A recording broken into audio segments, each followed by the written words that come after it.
प्रभु यीशु मसीह के नाम में सभी को जय मसीह की। प्रिय भाई और बहनों, मैं महान परमेश्वर का धन्यवाद देती हूँ। उसी प्रकार से मैं अपने आत्मिक माता पिता का भी धन्यवाद देती हूँ। आप सभी को पता है कि हम बाइबल के स्त्रियों के विषय में ध्यान करते हुए आ रहे हैं। तो आज का हमारा संदेश है मुख्य वचन याकूब की किताब, इसका दूसरा अध्याय 25वें वचन से लेकर 26वें वचन तक। याकूब इसका दूसरा अध्याय 25वें वचन से लेकर 26वें वचन तक। ऐसे ही राहाब वेश्या भी जब उसने दूतों को अपने घर में उतारा और दूसरे मार्ग से विदा किया, तो क्या कर्मों से धर्मी न ठहरी? अतः जैसे देह आत्मा बिना मरी हुई है, वैसे ही विश्वास भी कर्मों के बिना मरा हुआ है।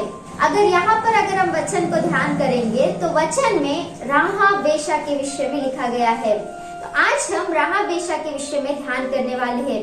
पुराने नियम में राहाब वेश्या करके लिखा गया है, लेकिन नए नियम को अगर हम विचार करेंगे तो ये जो स्त्री है राहाब धर्मी स्त्री करके कहलाई गई करके वचन में स्पष्ट रीति से लिखा है। वो कैसे कहने से, जिसके जीवन को अगर हम विचार करेंगे तो ये एक वेश्या थी, लेकिन बाद में ये सलोमोन की पत्नी बनी। दूसरा, ये एक अन्य जाति स्त्री थी, लेकिन बाद में बोअज की माता बनी। तीसरी बात को अगर हम देखेंगे तो ये अविश्वास के साथ रहकर खुद के जीवन को नाश करने वाली, खुद के जीवन को गलत रास्ते में लेके जाने वाली स्त्री थी, लेकिन बाद में ये अपने घर में आए हुए भेदियों को मदद की, या फिर अपने घर में आए हुए भेदियों की इसने रक्षा की करके हम देख सकते हैं। चौथी बात को अगर हम देखेंगे तो ये बाहर से तो बहुत ही सुंदर थी, लेकिन अंदर इसका जीवन पाप से भरा हुआ था करके हम देख सकते हैं। लेकिन ये बाद में अपने परिवार को नाश होने से उद्धार में लाई, अपने परिवार को बचाई हुई स्त्री की तरह कहलाई गई। और पांचवी बात को अगर हम देखेंगे तो यरीहो नगर के साथ नाश होने वाली ये स्त्री थी, लेकिन परमेश्वर ने दिए हुए एक अवसर का इस्तेमाल करके ये बच गई और इसने अपने परिवार को भी बचाया करके हम देख सकते हैं। देखिए प्रियो, हम सभी को पता है जब इजरायली लोग मिस्र देश को छोड़कर कनान देश की यात्रा में थे, बीच में आने के बाद मूसा की मृत्यु हो जाती है। मूसा के मृत्यु के बाद परमेश्वर ने मूसा के स्थान पर यहोशू को न्याय करके ठहराया। यहोशू की किताब इसके पहले दूसरे अध्याय को अगर हम देखेंगे तो इन अध्यायों में यहोशू के विषय में, राहाब वेश्या के विषय में स्पष्ट रीति से लिखा गया है।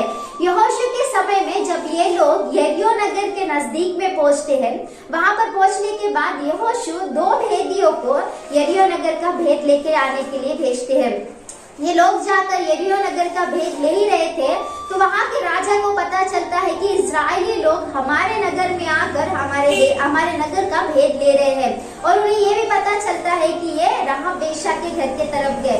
तब ये जो राजा थे सैनिकों को राहाब वेश्या के घर में भेजते। राहाब वेश्या के घर में सैनिक आने के बाद राहाब वेश्या से पूछते हैं कि जो इजरायली लोग आए थे वो किधर है, लेकिन राहाब वेश्या ने उनसे कहा कि वो लोग आए तो थे, लेकिन मुझे नहीं पता कि वो कौन है, कहाँ से आए, लेकिन ये लोग इस मार्ग से चले गए। अगर आप इस मार्ग से जाओगे तो वो आपको मिलेंगे करके कहते हैं। इस प्रकार से कहने के बाद वो अंदर आकर, जो भेदी है उसके घर में आकर छुपे थे, उसके घर के छत के ऊपर उन्हें नीचे उतारती है और उनसे पूछती है कि मुझे पता है कि परमेश्वर बहुत ही सामर्थी परमेश्वर है, और मुझे ऐसा लगता है कि परमेश्वर ने ये जो नगर है तुम्हें दे दिया है। जब आप इस नगर को लेने के लिए, जब आप इस नगर पर युद्ध करने के लिए आओगे, तो आप मुझे और मेरे परिवार को स्मरण रखना, मेरे परिवार को और मुझे छुड़ा ना करके, हमें बचाना करके। इस प्रकार से वो उनसे पूछती है। तब उनसे कुछ बातों को सुनकर उनके पास से एक चिन्ह को लेती है। वो भेदिए लोग उसे एक लाल रस्सी देते हैं और इस प्रकार से कहते हैं कि अपने घर की खिड़की के ऊपर इस रस्सी को बांधना, जब हम लोग आएंगे उस रस्सी को देखकर तुझे और तेरे परिवार को छोड़ देंगे कहते हैं। इस प्रकार से वो रस्सी को अपने घर के खिड़की के ऊपर बांधकर जब ये लोग इजरायली लोग युद्ध करने के लिए आते हैं, तब ये और इसका सारा परिवार बचा लिया जाता है। ये पूरे बात को अगर हम देखेंगे तो ये संदर्भ है, और अगर हम विचार करेंगे तो ये जो लाल रस्सी है जो वेदियों ने उसे दिया, वो यीशु मसीह के लहू को सादृश्य है। जिस प्रकार से उसने उस रस्सी को अपने घर के खिड़की के ऊपर लगाया, उसने अपने घर को बचा लिया, अपने घराने के सभी लोगों को बचा लिया। उसी प्रकार से यीशु मसीह के लहू के द्वारा आज हम भी बचाए गए हैं। यीशु मसीह के लहू के द्वारा आज हमारे पाप और श्राप क्षमा किए गए हैं। क्योंकि अगर पहला यूहन्ना इसके पहले अध्याय के 7वें वचन से लेकर 9वें वचन को अगर हम पढ़ेंगे तो वचन में स्पष्ट रीति से लिखा है कि यीशु मसीह का लहू जो है वो हमें सारे पापों से शुद्ध करता है। उतना ही नहीं, इफिसियों की किताब इसका पहला अध्याय 7वें वचन को अगर हम पढ़ेंगे तो यीशु का लहू हमें सब पापों से स्वतंत्र करता है, हमें सब पापों से छुटकारा देता है करके वचन में स्पष्ट रीति से लिखा है। इस प्रकार से उसने अपने घर के खिड़की के ऊपर और लाल रंग के धागे को बांधकर अपने घर के पाप श्रापों से उसने छुटकारा पाया। और उतना ही नहीं, लेकिन उसने अपने आप को और अपने परिवार को हर एक प्रकार के परिस्थितियों से बचाई करके हम देख सकते हैं। इस राहाब वेश्या के जीवन से हम क्या सीख सकते हैं, इन बातों को अगर हम विचार करेंगे तो सबसे पहली बात, राहाब वेश्या के जीवन से हम क्या सीख सकते हैं कहने से, यहोशू की किताब इसका 2 अध्याय पहला वचन, उसी प्रकार से 2 राजा इसका 2 अध्याय 19वें वचन को अगर हम पढ़ेंगे तो ये यरीहो नगर जो था वो एक श्रापित नगर था। यरीहो नगर में जो लोग थे वो श्राप और पाप के बंधन में रहने वाले लोग थे। ये राहाब वेश्या भी पाप और श्राप के बंधन में थी। लेकिन जब इसने भेदियों को विश्वास के साथ अपने घर में उतारा और जिस प्रकार से भेदियों ने उससे कहा, उसने परमेश्वर के विषय में सुना और परमेश्वर के विषय में सुनकर उसने यरीहो नगर को छोड़ने का निर्णय लिया। मतलब इसने जिस प्रकार से मन फिराया, उस प्रकार से परमेश्वर ने इसके पापों को, श्रापों को, उसके बंधनों को मुक्त किया करके हम देख सकते हैं। यशायाह की किताब इसका 61वां अध्याय पहले वचन को अगर हम पढ़ेंगे तो यीशु मसीह जो है वो हमें हर एक पाप और श्राप के बंधन से छुटकारा देने के लिए संसार में आए करके वचन में स्पष्ट रीति से लिखा है। तो क्या सच में आज हमने अपना मन फिराया है? क्या सच में आज हम परमेश्वर के राज्य के लिए मन फिरा के है? क्या सच में आज हमारे अंदर मन फिराव का जीवन है? हमारे पास कोई भी श्रापित वस्तु नहीं रहनी चाहिए, हमारे घर में कोई भी श्रापित वस्तु नहीं रहनी चाहिए। खर्रा खाना, दारू पीना, सिगरेट खाना और ड्रग्स लेना, इस प्रकार के हर एक श्रापित वस्तुओं को हमें छोड़ना चाहिए। हमारे अंदर से पाप का जीवन हमें छोड़ना चाहिए। और हम जब मन फिराव के जीवन के साथ रहेंगे तो सच में जिस प्रकार से परमेश्वर ने राहाब वेश्या को धर्मी स्त्री करके ठहराया, जिस प्रकार से परमेश्वर ने राहाब के अंदर से हर एक पाप और श्राप से उसको छुटकारा दिया, वो परमेश्वर हमारे भी पापों से, हमारे भी श्रापों से हमें छुटकारा देने के लिए सामर्थ्य परमेश्वर है। आज अनेक लोग जो है वो पाप और श्राप के बंधन में जी रहे। आज अनेक लोगों को पापों से, श्रापों से छुटकारा पाना है तो हमें यीशु मसीह के करीब आना बहुत जरूरी है। जब हम यीशु मसीह के पास आएंगे, जब हम यीशु मसीह के करीब आएंगे और हम हमारे पापों का अंगीकार करेंगे और यीशु मसीह पर विश्वास करेंगे तो जिस प्रकार से परमेश्वर ने राहाब को छुटकारा दिया, उस प्रकार से परमेश्वर हम सभी को भी छुटकारा देगा। दूसरी बात, राहाब के जीवन से हम क्या सीख सकते हैं कहने से, राहाब परमेश्वर के विषय में जानी और परमेश्वर से डरी करके वचन में लिखा गया है। यहोशू की किताब इसके 2 अध्याय के 11वें वचन को अगर हम पढ़ेंगे तो वहाँ पर इसने ये जाना कि परमेश्वर ने किस प्रकार से मिस्र में विपत्तियों को डाला। इसने ये जाना कि किस प्रकार से परमेश्वर ने इस्राएली लोगों को लाल समुद्र में से बाहर लाया। इसने ये जाना कि किस प्रकार से अद्भुत कामों को परमेश्वर ने सीने जंगल में किया। ये सारी बातों को राहाब जानकर परमेश्वर से डरने लगी करके वचन में लिखा है। हम भी परमेश्वर से डरना चाहिए। परमेश्वर के स्वभाव को अगर हम ध्यान देंगे तो परमेश्वर के अंदर 2 प्रकार के स्वभाव है। सबसे पहली बात, वो परमेश्वर प्रेम करने वाला परमेश्वर है। परमेश्वर के अंदर प्रेम करने का स्वभाव है। दूसरी बात को अगर हम देखेंगे तो परमेश्वर भस्म करने वाली आग भी है। अगर हम इस राहाब के विषय को अगर विचार करेंगे तो राहाब परमेश्वर से डरी। उतना ही क्यों, उदाहरण में यूसुफ को देखेंगे तो यूसुफ भी परमेश्वर से डरने वाला इंसान था, इसीलिए परमेश्वर ने उसको ऊंचे स्थान में लेके गया करके हम देख सकते हैं। हमारे अंदर भी परमेश्वर के प्रति एक डर रहना चाहिए, क्योंकि परमेश्वर भस्म करने वाली आग लेकर के हमें जानना चाहिए। आज बहुत सारे ऐसे लोग हैं जो परमेश्वर से नहीं डर रहे हैं, परमेश्वर के प्रेम को देखते, परमेश्वर का एक भाग को देखते, लेकिन परमेश्वर के दूसरे भाग को नहीं देख रहे। हमें इस संसार में जब हम जीवन जी रहे हैं, पाप में संसार में जब हम चल रहे हैं, तो हम इस संसार में परमेश्वर के प्रति प्रेम के साथ भी चलना चाहिए और परमेश्वर से डर कर जीवन जीना चाहिए करके राहाब के जीवन से दूसरी बात को देख सकते हैं। तीसरी बात, राहाब के जीवन से हम क्या सीख सकते हैं कहने से, अपने परिवार के उद्धार के विषय में इसने आशा को रखा करके हम देख सकते हैं। यहोशू की किताब इसका 2 अध्याय 90 वचन से लेकर 14 वचन तक, यहोशू की किताब इसका 2 अध्याय 17 वचन से लेकर 25 वचन तक, यहोशू की किताब इसका 2 अध्याय 11 वचन को अगर हम पढ़ेंगे, इन सारे रेफरेंसों को हम पढ़ने के बाद हमें ये समझ में आता है, जब भेदिए राहाब के घर में थे तब ये बार बार उनसे यही पूछ रही थी कि जब आप दूसरी बार आओगे आप मेरे परिवार को बचाओगे ना, मेरा परिवार भी बचा लिया जाएगा ना, मेरे परिवार को बचाइए, मुझे बचाइए। इस प्रकार से इसने बार बार उनसे पूछा, मतलब इसके अंदर अपने परिवार के उद्धार के विषय में बहुत ही आशा है करके हम देख सकते हैं। उदाहरण को अगर हम देखेंगे तो दानियेल की किताब इसके 6वें अध्याय के 10वें वचन को अगर हम पढ़ेंगे तो दानियेल को भी अपना देश, अपना परिवार, अपने सारे भाई बंधु लोग उद्धार में आना चाहिए। वो सभी लोग परमेश्वर को फिर से जानना चाहिए, परमेश्वर के ऊपर उन्हें फिर से प्रेम उत्पन्न होना चाहिए करके दिन में 3 बार यरूशलेम की ओर दरवाजे को खोलकर, खिड़कियों को खोलकर, घुटने में रहकर हर दिन वो प्रार्थना करता था करके हम देख सकते हैं। प्रियो, हमें भी अपने परिवार के विषय में प्रार्थना करना बहुत जरूरी है। ऐसे बहुत से परिवार है जिनके परिवारों में माता पिता उद्धार में नहीं है लेकिन बच्चे उद्धार में है।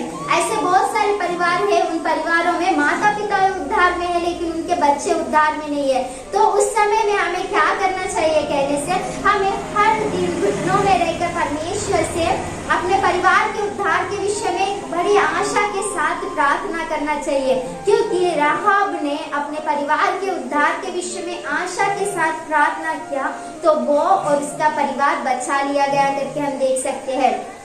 लुदिया के जीवन को अगर हम विचार करेंगे, लुदिया ने जिस प्रकार से अपना मन फिराया और जिस प्रकार से उसने परमेश्वर के विषय में सुना, उसके बाद उसके परिवार भी उद्धार में आया करके हम देख सकते हैं। उतना ही क्यों, प्रेरितों की किताब को अगर हम पढ़ेंगे तो वहाँ पर जेल का एक सूबेदार और उसका सारा परिवार बपतिस्मा लिया करके वचन में लिखा है। देखिए प्रियो, इन लोगों के अंदर उद्धार के विषय में आशा थी, उन लोगों के अंदर अपने परिवार के उद्धार के विषय में एक चलन था, इसलिए परमेश्वर ने उनके प्रार्थनाओं को सुनकर जिस प्रकार से वो सोचते थे उस प्रकार से उनके परिवार को बचा लिया।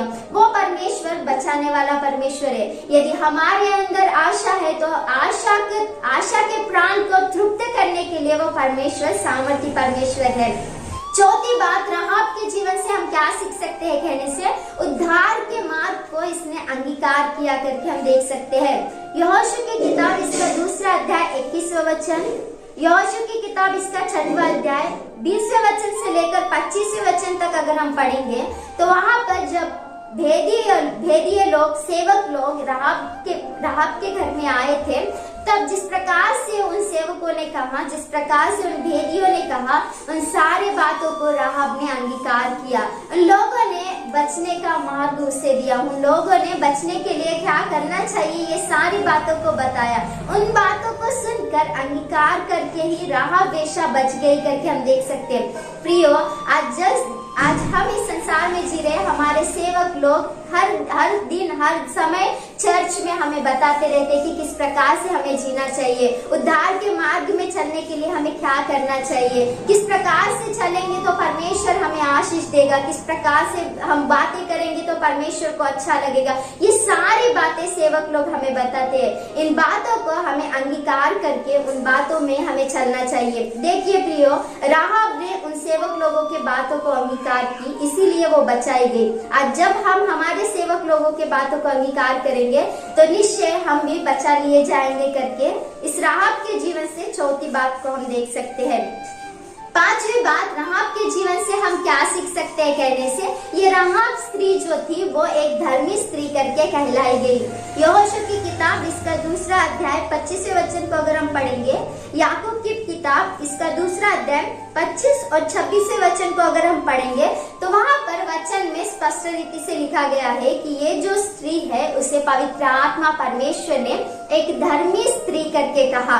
देखिए प्रियो, राहाब किस प्रकार से धर्मी ठहराई गई, इस बात को अगर हम ध्यान देंगे तो जो 2 भेदिए उसके घर में आए थे, उन भेदियों के लिए, उन सेवक लोगों के लिए इसने अपने प्राण को रिस्क में डाला। उसे पता था कि अगर मैं राजा के सैनिकों के विषय में झूठ बोलूंगी, उन्हें ये बताऊंगी कि ये लोग नहीं है, तो वो मुझे मार डालेंगे। लेकिन इसने अपने प्राण को रिस्क में डालकर बड़े ही सोच विचार के साथ इसने बातें किया करके हम देख सकते हैं।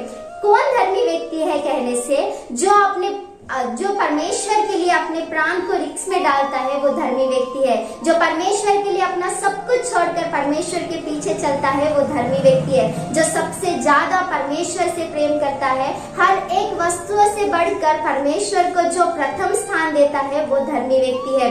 उदाहरण में अगर हम देखेंगे तो लूत के विषय में भी पुराने नियम में इस प्रकार से लिखा है कि लूत धर्मी व्यक्ति था, क्योंकि जो स्वर्गदूत उसके घर में आए थे, जो परमेश्वर के सेवक उसके घर में आए थे, उनके लिए इसने अपने प्राण को, यानी कि अपने बेटियों के प्राण को भी रिस्क में डालने के लिए इसने कोशिश किया।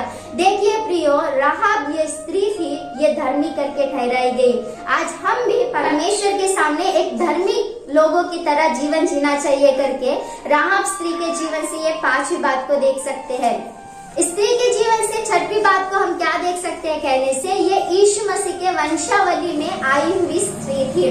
मत्ती रचित सुसमाचार इसका पहला अध्याय 5वें वचन को अगर हम पढ़ेंगे, रूत इसके 4थे अध्याय के 21वें वचन को पढ़ेंगे तो वहाँ पर वचन में स्पष्ट रीति से लिखा है, प्रकार से राहाब यरीहो नगर को छोड़ती है, वो कनान देश में आती है। कनान देश में आने के बाद वो सोलोमोन से विवाह की, उसके बाद वो बोअज की माता बनी, और बोअज से ओबेद, और ओबेद से ईर्षे, और ईर्षे से दाऊद उत्पन्न हुआ, और दाऊद के वंशावली से यीशु मसीह इस संसार में आए करके हम देख सकती है। देखिए प्रियो, यीशु मसीह संसार में आने का ये राहाब वेश्या एक पात्र बनी करके हम देख सकते हैं। देखिए प्रियो, कितना ये परमेश्वर के द्वारा आशीषित हुई और कितना इसने परमेश्वर के द्वारा आशीषों को प्राप्त की। उतना ही नहीं, इसके द्वारा आज सारा संसार आशीषित हुआ करके हम देख सकते हैं। इसके वंशावली से ही यीशु मसीह संसार में आए। हमारे पापों के लिए, हमारे अपराधों के लिए यीशु मसीह स्वर्ग को छोड़कर इस पृथ्वी पे आके हमारे लिए वो मारे गए, गाड़े गए, फिर तीसरे दिन जी उठे। आज वो स्वर्गारोहण है और दूसरी बार यीशु मसीह संसार में आने वाले हैं। और जब यीशु मसीह संसार में आएंगे तब वो अपनी कलीसिया को उठा लेके जाएंगे। देखिए प्रियो, जिस प्रकार से राहाब वेश्या अपने आप को बचाई और जिस प्रकार से उसने अपने परिवार के साथ कनान देश में पहुंची, उस प्रकार से अगर हमें यीशु मसीह के दूसरे आगमन में यीशु मसीह के साथ उठा लिए जाना चाहिए, तो हमें इस राहाब वेश्या के अंदर जो 6 बातें हैं वो बातें हमारे अंदर रहना बहुत जरूरी है। सबसे पहली बात, इसने एक श्रापित नगर में रहने वाली स्त्री थी, लेकिन इसने अपने पापों को, श्रापों को अंगीकार करके परमेश्वर के द्वारा इसने छुटकारे को प्राप्त की। दूसरी बात को अगर हम देखेंगे तो ये स्त्री जो परमेश्वर के विषय में जानकारी ली और परमेश्वर से डरने वाली स्त्री थी। तीसरी बात को अगर हम देखेंगे तो ये स्त्री अपने परिवार के उद्धार के विषय में आशा रखने वाली स्त्री थी। चौथी बात को अगर हम देखेंगे तो ये स्त्री उद्धार के मार्ग को अंगीकार की हुई स्त्री थी। पांचवी बात को अगर हम देखेंगे तो ये धर्मी स्त्री करके कहलाई गई। और छठवीं और लास्ट बात को अगर हम देखेंगे तो यीशु मसीह के वंशावली में इसका नाम आया और ये एक आशीषित स्त्री करके कहलाई गई। ये 6 बातों के द्वारा परमेश्वर आप सभी को आशीष दे। आमीन। Praise Lord.